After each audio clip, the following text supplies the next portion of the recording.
सीधा रुख करेंगे राज्यसभा का, जहां केंद्रीय गृह मंत्री अमित शाह क्या कुछ कह रहे, चले सुनाते हैं आपको।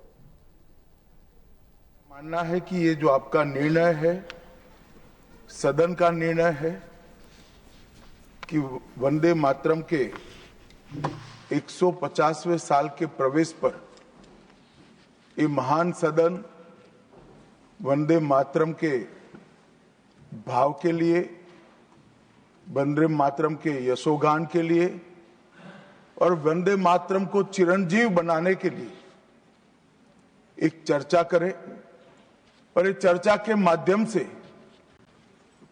विशेषकर हमारे देश के बच्चे, किशोर, युवा, आने वाली पीढ़ियों तक वंदे मातरम का आजादी के लिए योगदान,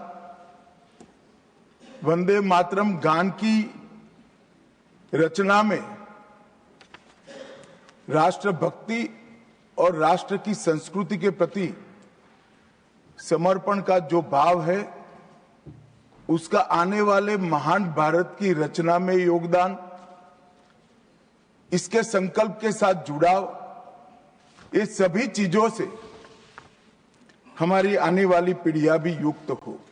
इसलिए मैं आपका और सदन के सभी सदस्यों का हृदयपूर्वक बहुत बहुत अभिनंदन करना चाहता हूं कि आज ये चर्चा यहां पर आकार ले रही है।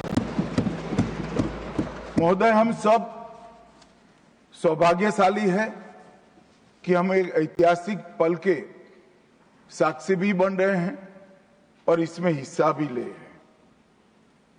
ये महान सदन में जब वंदे मातरम की चर्चा हो रही है, तब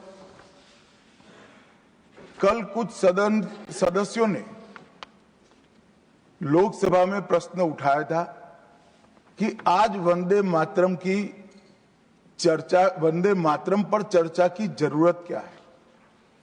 महोदय, वंदे मातरम पर चर्चा की जरूरत, वंदे मातरम के प्रति समर्पण की जरूरत वंदे मातरम बना तब भी थी, आजादी के आंदोलन के वक्त भी थी, आज भी है और जब 2047 में महान भारत की रचना होगी तब भी रहे।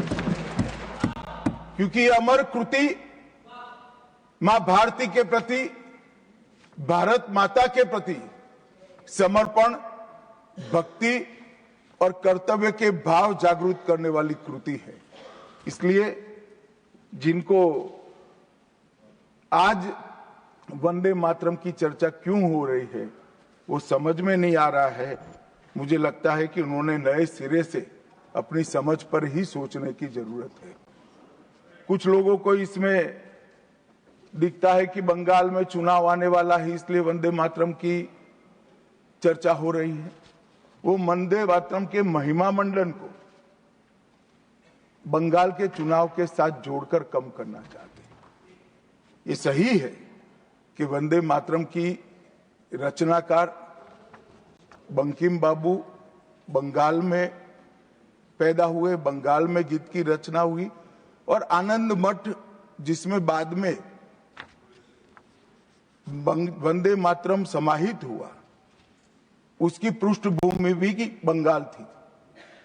मगर जब वंदे मातरम का प्रकटीकरण हुआ, वंदे मातरम बंगाल तक सीमित नहीं रहा था, देश तक भी सीमित नहीं रहा था। दुनिया भर में जहां पर आजादी के दीवाने थे वो गुप्त बैठक भी करते थे, तो पहले वंदे मातरम का गान कर बैठक की शुरुआत। और आज भी सरहद पर हमारा जवान जब अपना सर्वोच्च बलिदान देता है, ये आंतरिक सुरक्षा के लिए देश के पुलिस का जवान सर्वोच्च बलिदान देता है, तो जब वो अपने प्राण त्यागता है, इसके मुंह पर एक ही मंत्र होता है, वो वंदे मातरम। मान्यवर, ये वंदे मातरम का गान, वंदे मातरम का गीत, ये भारत माता को गुलामी की जंजीरों से मुक्त करने का नारा बना था, आजादी के उद्घोष का नारा बन चुका था, आजादी के संग्राम का एक बहुत बड़ा प्रेरणा स्रोत बना था और शहीदों को अंतिम बलिदान, सर्वोच्च बलिदान देते वक्त अगले जन्म में भी भारत में ही जन्म लेकर फिर से मां भारती के लिए बलिदान करने की प्रेरणा वंदे मातरम से मिली। और ये चिर पुरातन राष्ट्र को अनेक सदियों तक अपनी संस्कृति के रास्ते पर आगे बढ़ाने की प्रेरणा भी कई सारे मनुष्यों को इस वंदे मातरम से मिली।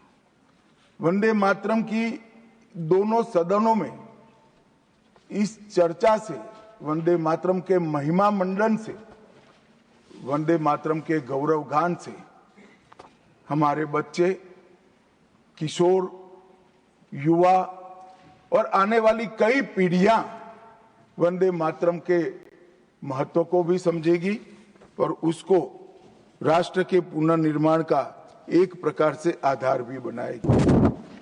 मान्यवर बंकिम चंद्र चट्टोपाध्याय जी ने 7 नवंबर 1875 को वंदे मातरम की रचना उनकी सार्वजनिक हुई।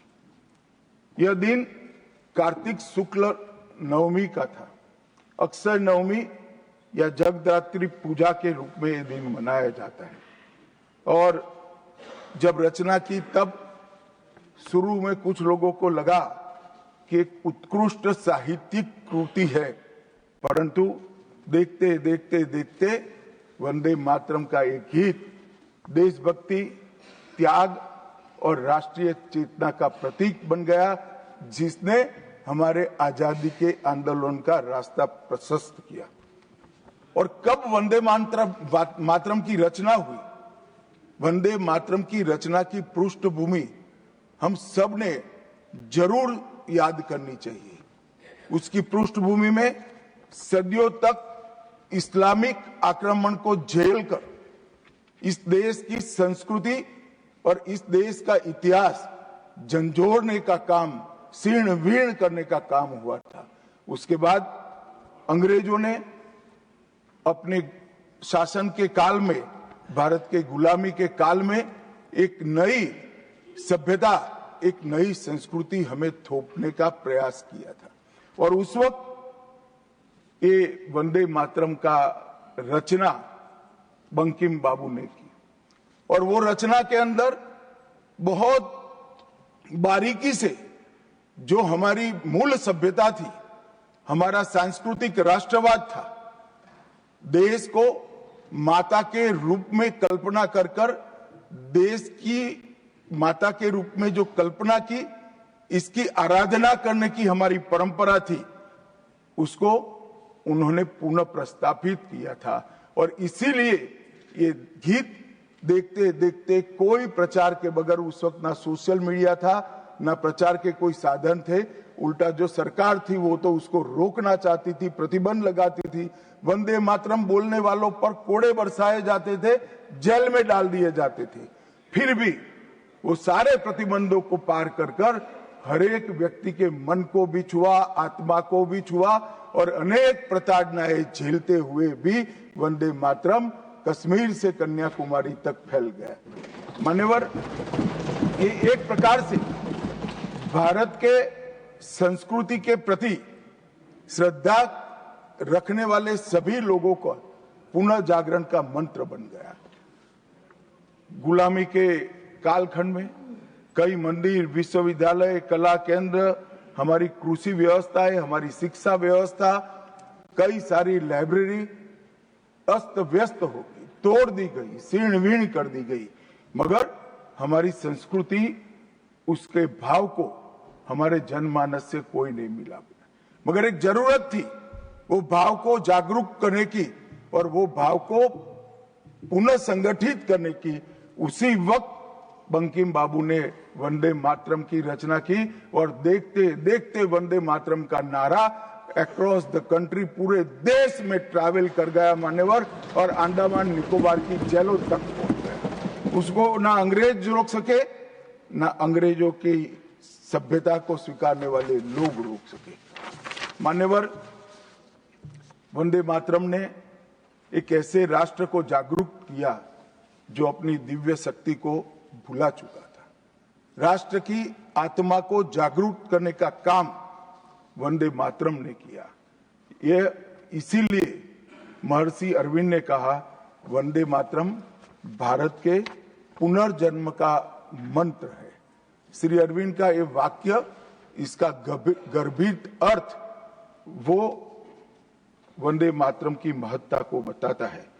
मान्यवर अरविंद घोष ने यह भी कहा कि देश को एक ऐसे मंत्र की आवश्यकता थी और ईश्वर ने उसे साकार करने के लिए ही बंकिम बाबू को इस भूमि पर भेजा था। श्री अरविंद का वंदे मातरम के लिए भाव बच्चे बच्चे के लिए एक प्रेरणा स्रोत बन गया और हमारे आजादी का नारा बन गया। मान्यवर, हमारे देश को जो लोग समझते हैं, लोग जो जानते हैं, वो सभी लोगों को मालूम है कि हमारा देश पूरी दुनिया में एक प्रकार से अनूठा देश है। दुनिया के कई देशों की रचना अधिनियमों से हुई, कहीं युद्धों के कारण हुई, कहीं युद्ध के बाद संधि के कारण हुई। भारत एकमात्र ऐसा देश है जिसकी सीमाएं कोई अधिनियम से तय नहीं की है। हमारे देश की सीमाएं हमारी संस्कृति ने तय की है और संस्कृति ने इस भारत को जोड़ कर रखा है। और इसीलिए सांस्कृतिक राष्ट्रवाद का जो कंसेप्ट था, उस सांस्कृतिक राष्ट्रवाद के कंसेप्ट को, सांस्कृतिक राष्ट्रवाद के विचार को सबसे पहले गुलामी के कालखंड में जागरूक करने का काम बंकिम चंद्र चट्टोपाध्याय जी ने किया। हम पूरे देश को एक बार फिर से देखें तो हमें मालूम पड़ेगा कि हमारे देश को जोड़ने वाला मंत्र हमारी संस्कृति है। हमारे देश को जोड़ने वाली, एक रखने वाला मंत्र हमारी संस्कृति है। और इसी के कारण वंदे मातरम का जो उद्घोष हुआ, उसने सांस्कृतिक राष्ट्रवाद के सिद्धांत को पहली बार एस्टैब्लिश करने का काम किया। जब अंग्रेजों ने वंदे मातरम पर कई सारे प्रतिबंध लगाए, तब बंकिम बाबू ने एक पत्र में लिखा था, मुझे कोई आपत्ति नहीं है, मेरे सभी साहित्य को गंगा जी में बहा दिया जाए। यह मंत्र वंदे मातरम अनंत काल तक जीवित रहेगा। यह एक महान गान होगा और लोगों के हृदय को जीत लेगा और भारत के पुनर्निर्माण का ये मंत्र बनेगा। आज हम देख रहे हैं कि बंकिम बाबू के वो शब्द सच हुए हैं। भले देर से ही सही, ये पूरा राष्ट्र आज सांस्कृतिक राष्ट्रवाद की परिकल्पना को स्वीकार कर आगे बढ़ रहा है।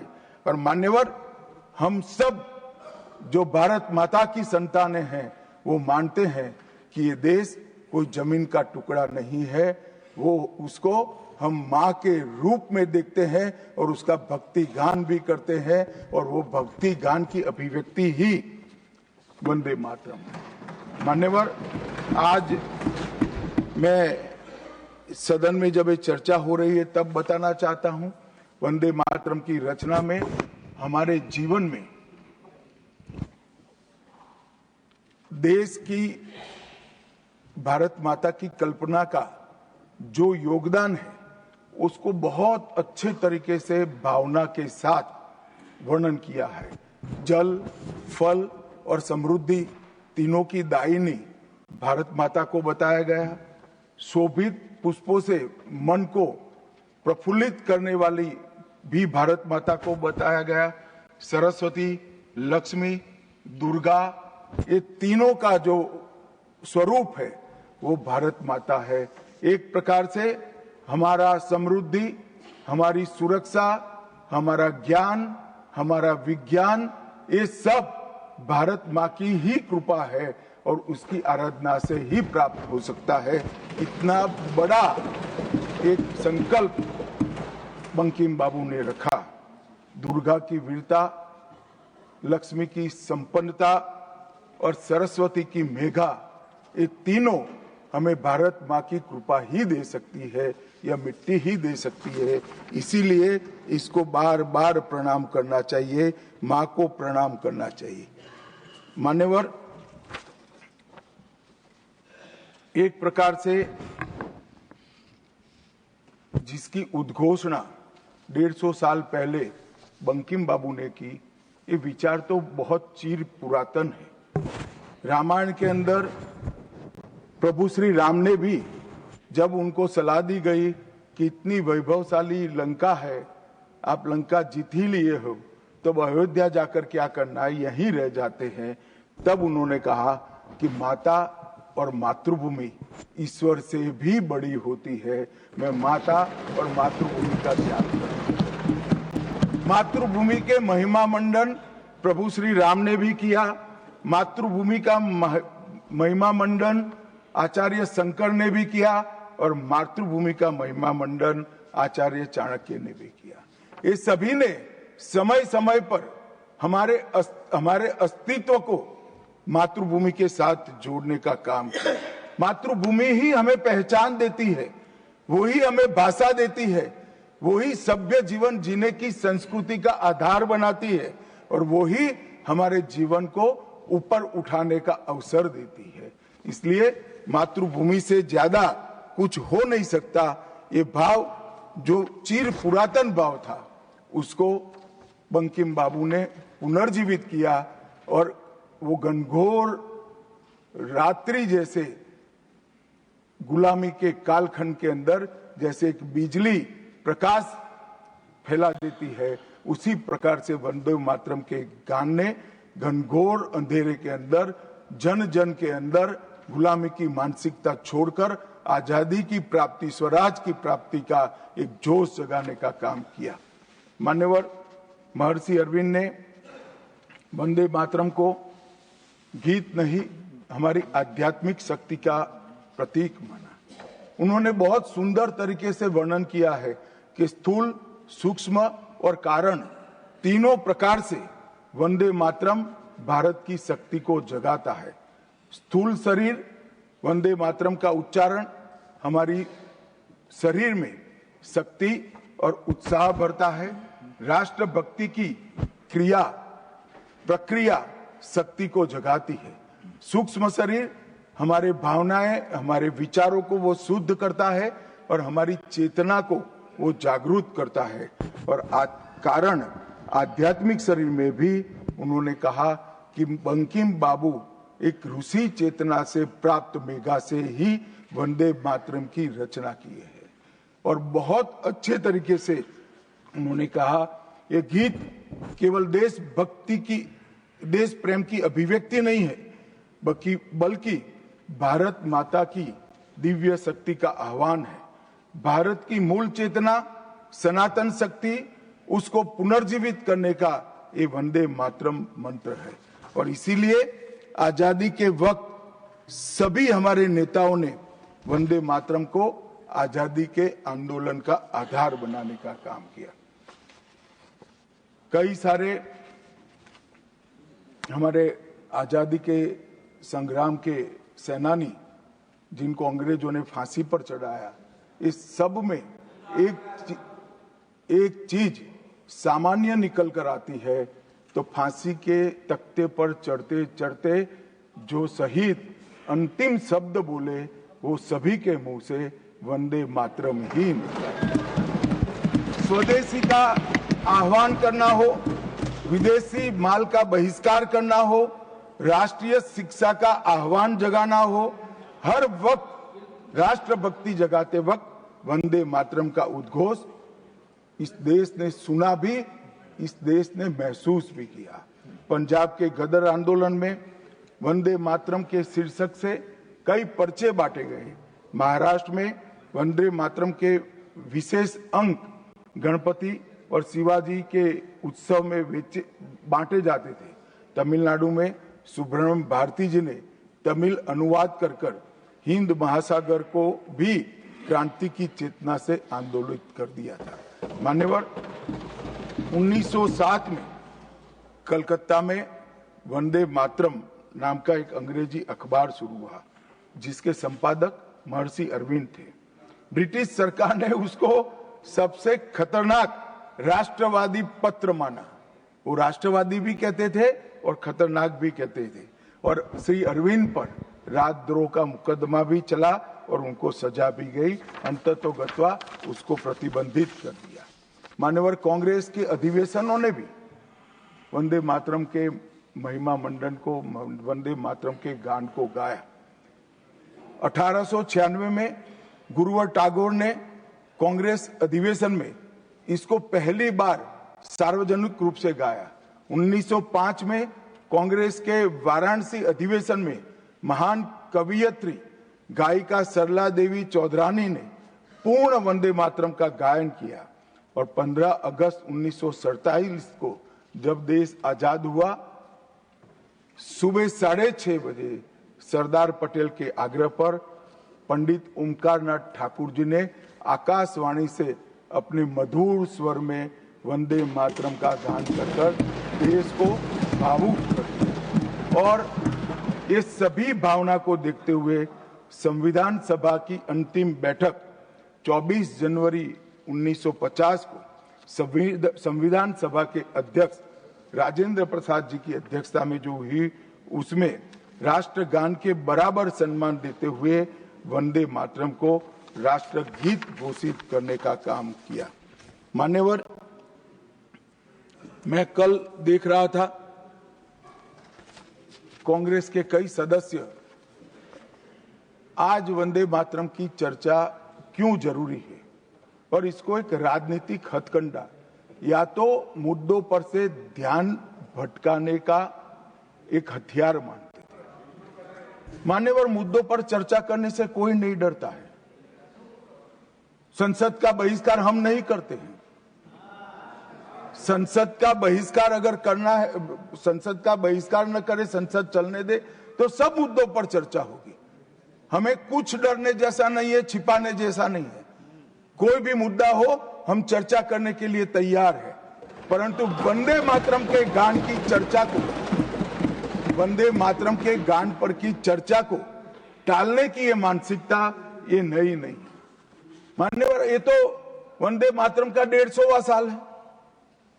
हर महान रचना का, हर महान घटना का महत्वपूर्ण साल कई मायनों में हमारे देश में मनाता जाता है। तो ये तो 150वां साल है। अब हम थोड़ा पीछे मुड़कर देखते हैं मान्यवर, जब वंदे मातरम के 50 साल हुए तब क्या हुआ? वंदे मातरम के 50 साल हुए, देश आजाद नहीं हुआ था। और वंदे मातरम की स्वर्ण जयंती हुई 1937 में। तब जवाहरलाल नेहरू जी ने वंदे मातरम के 2 टुकड़े कर उसको 2 अंतरों तक सीमित करने का काम किया। कांग्रेस पार्टी की 50वें साल में जो एक प्रकार से वंदे मातरम का महिमा मंडन करने की पद्धति थी,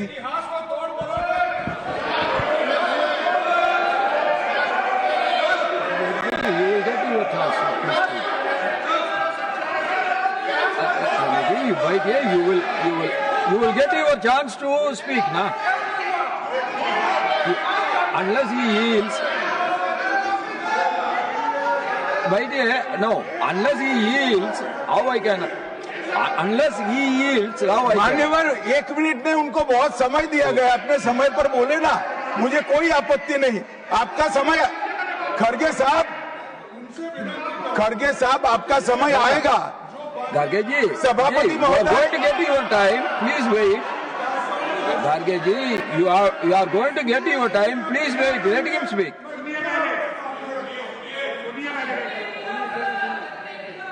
मान्यवर, 50वें पड़ाव पर वंदे मातरम को सीमित कर दिया गया। वहीं से तुष्टीकरण की शुरुआत हुई और वो तुष्टीकरण जाकर देश के विभाजन में मान्यवर, मेरे जैसे कई लोगों का मानना है, कांग्रेस पार्टी को पसंद आए ना आए, अगर वंदे मातरम के तुष्टीकरण की नीति के तहत 2 टुकड़े न करते तो देश का बंटवारा नहीं होता और देश पूरा होता। मान्यवर, 50 साल के बाद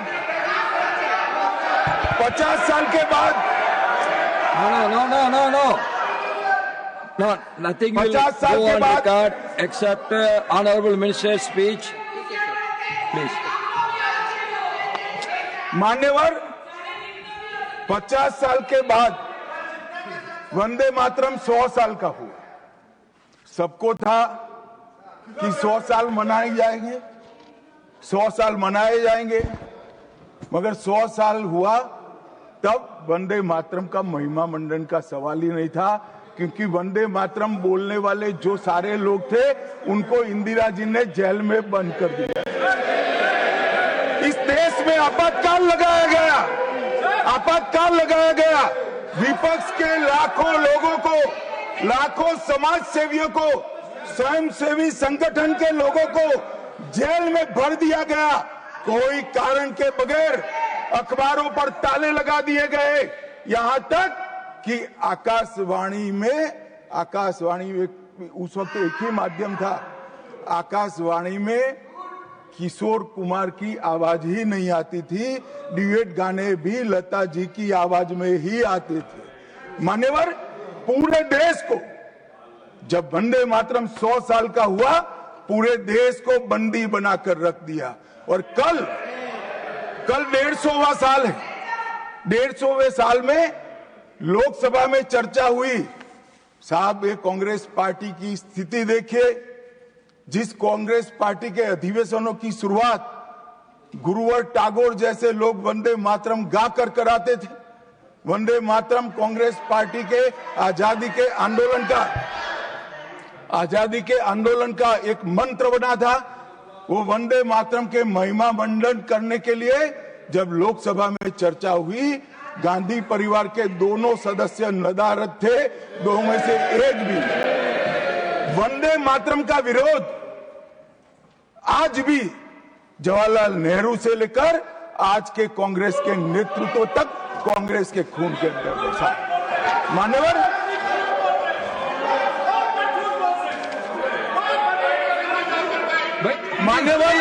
आप बैठिए। मान्यवर, मैं तथ्यों के आधार पर कहता हूं, कांग्रेस पार्टी की एक नेत्री ने कांग्रेस बैठ जाओ रामदास।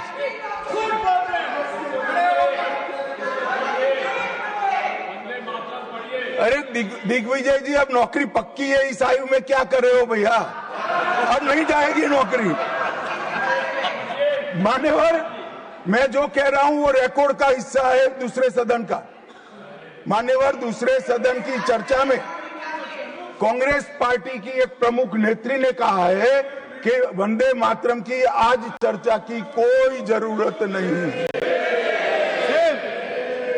मुझे मालूम नहीं पड़ता कि वंदे मातरम से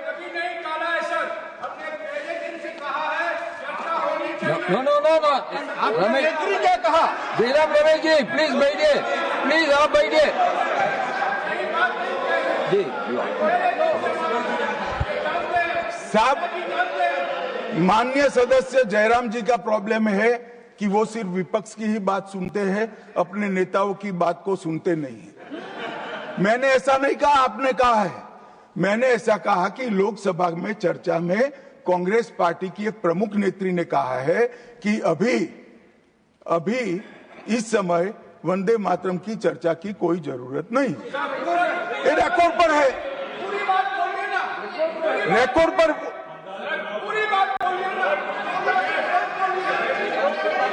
मान्यवर, आप बैठिए। मान्यवर,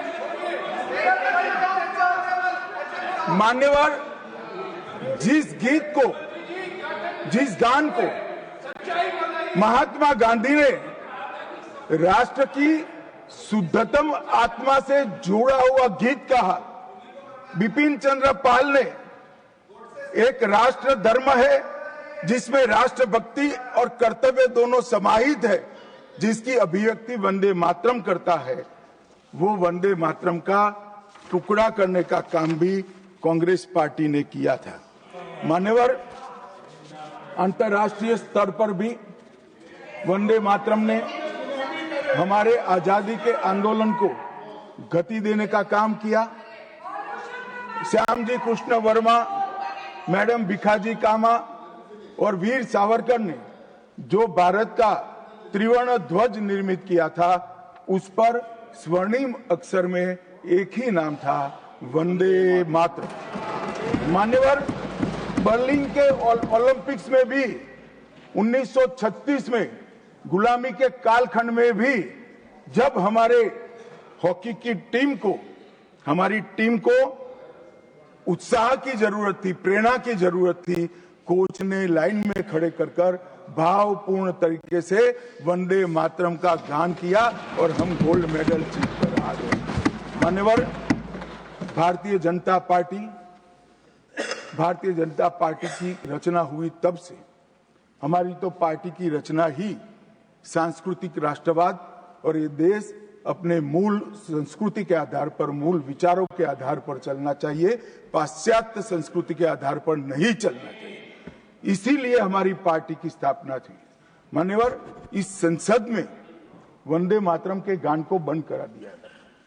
अब फिर से खड़े हो जाएंगे कि नहीं आप गलत बोल रहे हो, मगर इस रिकॉर्ड है मान्यवर महोदय। 1992 में भाजपा सांसद श्री राम नाईक ने एक शॉर्ट ड्यूरेशन डिस्कशन के माध्यम से वंदे मातरम को संसद में फिर से गाने की शुरुआत करने के लिए एक मुद्दा उठाया और उस वक्त प्रतिपक्ष के नेता लाल कृष्ण आडवाणी जी ने बहुत प्रमुखता के साथ लोकसभा के स्पीकर को कहा कि इस महान सदन के अंदर वंदे मातरम का गान होना चाहिए, क्योंकि संविधान सभा ने इसको स्वीकारा है।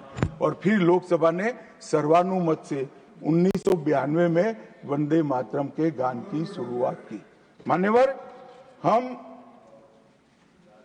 जब वंदे मातरम की गान की शुरुआत कर रहे थे, उस वक्त भी मैं नाम देना नहीं चाहता, वरना औचित्य के सवाल उठाएंगे, कुछ टेक्निकल मुद्दे उठाएंगे, मगर इंडी अलायंस के ढेर सारे लोगों ने, मेरे पास नाम की सूची है, इनको आपत्ति नहीं हो तो मैं पढ़ सकता हूं, ढेर सारे लोगों ने कहा था कि हम वंदे मातरम नहीं गाएंगे, ना बोल दिया।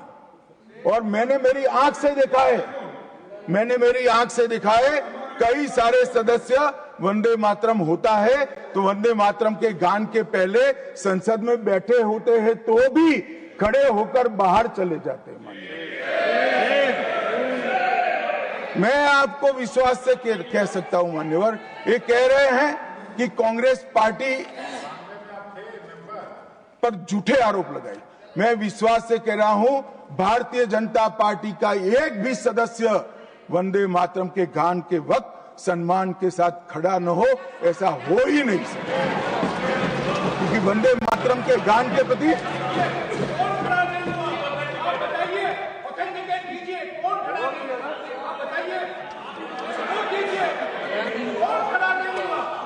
आप बैठिए, आप बोथ बैठिए प्लीज, आप बोथ बैठिए प्लीज, बैठिए प्लीज।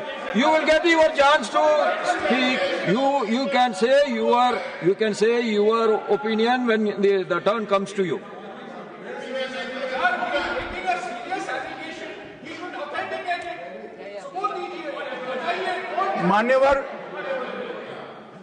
मान्यवर, अरे सुनो तो, बोल क्या करते हो भैया, मुझे सुनो तो। मान्यवर, सम्मानीय सदस्य जी ने कहा है कि कौन कौन कांग्रेस पार्टी के लोगों ने वंदे मातरम नहीं गाने के लिए स्टेटमेंट दिया है और संसद के वक्त बाहर चले गए हैं। मैं इसकी सूची आज शाम होने के पहले सदन के पटल पर रख दूंगा। मेरा विनंती है कि वो कांग्रेस सदस्यों के नाम इस चर्चा का हिस्सा करने के लिए आप आदेश करिएगा। इस सदन की चर्चा के रिकॉर्ड पर रहना चाहिए कि कांग्रेस पार्टी के सदस्य वंदे मातरम का विरोध करते हैं। इस देश की जनता इनको जाननी चाहिए। मान्यवर, मैं दे देता हूं, दिग्विजय सिंह पढ़ लीजिएगा।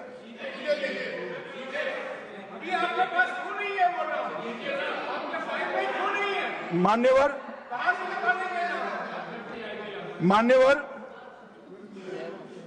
वंदे बंकिम चंद्र चटर्जी की, चट्टोपाध्याय जी की 130वीं जयंती पर हमारी सरकार ने, डाक विभाग ने एक स्टैंप जारी किया। स्वतंत्रता की 75 की वर्षगांठ के उपलक्ष्य में हर घर तिरंगा का अभियान भी हमने करा और उस वक्त हमारे प्रधानमंत्री जी ने जनता का आह्वान किया था कि तिरंगा फहराते वक्त वंदे मातरम बोलना नहीं भूलना चाहिए। और मान्यवर, ये वंदे मातरम की 150वीं वर्षगांठ, उसको भी भारत सरकार बहुत अच्छे तरीके से हमने मनाने का तय किया है। 1 अक्टूबर 2025 को केंद्रीय मंत्रिमंडल ने पूरा वर्ष वंदे मातरम के यशोगान में मनाया जाएगा, इसका प्रस्ताव पारित किया। 24 अक्टूबर 25 को राष्ट्रीय और अंतर्राष्ट्रीय स्तर पर समन्वयित कार्यक्रमों की रूपरेखा तय की गई। माननीय प्रधानमंत्री जी ने भारत माता को पुष्पांजलि देकर 7 नवंबर 25 को नई दिल्ली में ये वर्ष का शुभारंभ किया। उसका चरण 1 नवंबर में हो चुका है, चरण 2 जनवरी 26 में होगा, चरण 3 अगस्त 26 में होगा और चरण 4 नवंबर 26 में होगा। स्मारक डाक टिकट का वो भी हम जारी कर चुके हैं, सिक्का भी जारी कर चुके हैं। वंदे मातरम नाद एकम रूप अनेकम ऐसे शीर्षक से 75 वादकों द्वारा विशेष सांस्कृतिक प्रस्तुतिकरण की रचना भी हो चुकी है और सुबह 10 बजे उस दिन 7 नवंबर को देश भर में सामूहिक वंदे मातरम का गान भी भारत सरकार के आह्वान पर देश की जनता ने किया। मान्यवर, वंदे मातरम के 150 वर्ष, इसकी डॉक्यूमेंट्री और प्रदर्शनी बनाई गई है हर जिला सेंटर पर, और हो सके तो तहसील सेंटर पर उसको दिखाया जाएगा। डिजिटल मोड पर करोड़ों लोगों को वो प्रदर्शनी भी भेजी जाएगी। ऑल इंडिया रेडियो, दूरदर्शन और FM चैनलों पर विशेष कार्यक्रमों को प्रसारित करने का हमने आयोजन किया है। प्रेस सूचना ब्यूरो द्वारा टायर T2 और टायर 3 शहरों में चर्चा सभाएं का आयोजन होने वाला है। सभी भारतीय दूतावासों में वंदे मातरम आधारित सांस्कृतिक संध्याएं आयोजित होने वाली है। Vande Mataram salute to mother earth के तहत वृक्षारोपण अभियान चालू है। हाईवे पर देशभक्ति आधारित वंदे मातरम के इतिहास को दर्शाते हुए भित्ति चित्र भी हम रखने वाले हैं। रेलवे स्टेशन और हवाई अड्डों पर LED डिस्प्ले के माध्यम से सार्वजनिक घोषणा भी होगी और वंदे मातरम और बंकिम चंद्र चट्टोपाध्याय जी पर 25 लघु फिल्में 1-1 मिनट की बनाने का भी हमने शुरुआत कर लिया है। मान्यवर, देश के प्रधानमंत्री जी ने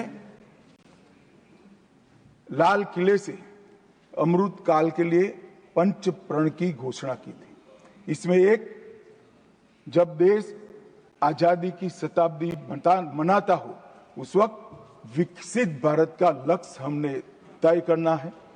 गुलामी की हर मानसिकता से मुक्ति प्राप्त करनी है। अपनी विरासत पर गर्व लेना है। देश की एकता और एकजुटता और अखंडितता को हमें संभाल कर रखना है और नागरिकों में कर्तव्य की भावना को हमें आगे बढ़ाना है।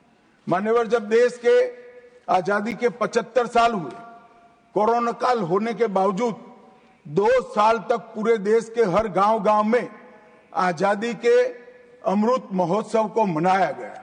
अमृत महोत्सव के माध्यम से इस देश की युवा पीढ़ी को हमारी 1857 से 1947 तक की पूरी आजादी के संघर्ष को हमारे युवाओं को परिचित कराया। कई नामी, कई अनामी, जिनके नाम भी इतिहास में दर्ज नहीं हुए, ऐसे स्वतंत्रता संग्राम के नायकों को ढूंढकर उनके स्मारक बनाए गए। देश भर में कई कार्यक्रम हुए और देशभक्ति का एक नया ज्वार खड़ा करने का प्रयास आजादी के बाद पहली बार 75 साल जब मनाए गए तब हुआ। और वहां से अटके नहीं, माननीय प्रधानमंत्री जी ने अमृत काल का विचार रखा। आजाद हुए तब से 75 साल जितनी भी सरकारें आई, अच्छा काम किया, सबने देश को बहुत आगे बढ़ाया है। हमने हमारे लोकतंत्र को पाताल से भी गहरा पहुंचाया है। हमारे लोकतंत्र की जड़ें आज मजबूत हो चुकी है मान्यवर। मगर 75 से 100 साल का एक कालखंड अमृत काल के रूप में इसका नामकरण प्रधानमंत्री नरेंद्र मोदी जी ने करा और देश के युवाओं के सामने एक संकल्प रखा मान्यवर कि आजादी का अमृत महोत्सव से आजादी की शताब्दी तक ये जो पूरा कालखंड है वो देश को महान बनाने का कालखंड के रूप में हम उसको चैलेंज के रूप में लेंगे, एक चुनौती के रूप में लेंगे। और जब आजादी की शताब्दी मनाई जाएगी, ये देश पूरे विश्व में हर क्षेत्र में नंबर 1 पर होगा। ऐसे देश की और मान्यवर संकल्प आज प्रधानमंत्री जी का अकेले का नहीं है, कोई एक पॉलिटिकल पार्टी का नहीं है। कुछ लोग भले उसको राजनीतिक नारा समझते हो, मगर ये संकल्प 140 करोड़ भारतीयों का संकल्प है और ये पूरा होकर और इसीलिए ये दैव योगी ही है कि जब अमृत काल हम मना रहे हैं तभी वंदे मातरम के 150वां साल आज आया है। और फिर से एक बार इसके माध्यम से हम राष्ट्रभक्ति को जगाने का काम करेंगे। मान्यवर, मैंने पहले भी कहा कि वंदे मातरम काल बाह्य कभी नहीं होगा। उसकी रचना हुई तब भी उसकी इतनी ही जरूरत थी जितनी आज है। और मान्यवर, उस जमाने में वंदे मातरम देश को आजाद बनाने का कारण बना और अमृत काल में देश को विकसित और देश को महान बनने का नारा वंदे मातरम बनेगा, इसका मुझे पूरा विश्वास है। और मैं मानता हूं कि सदन में बैठे हुए सभी सदस्यों की साझी जिम्मेदारी है कि हम बच्चे के मन में वंदे मातरम के संस्कार पुनः जागृत करें, हर युवा के मन में वंदे मातरम के नारे को प्रस्तापित करें, हर किशोर को वंदे मातरम की व्याख्या के रास्ते पर अपना जीवन समर्पित करने के लिए उसको प्रेरित करें। और वंदे मातरम का ये उद्घोष ही हमारे आजादी के सेनानियों ने जो भारत की कल्पना की थी वो भारत की रचना का कारण बनेगा। और मैं मानता हूं कि सदन की भावना हमारी युवा पीढ़ी तक विशेषकर पहुंचेगी, इसका मुझे पूरा विश्वास है। आपने मुझे समय दिया, इसलिए मैं आपका पूरा धन्यवाद कर मेरी वाणी को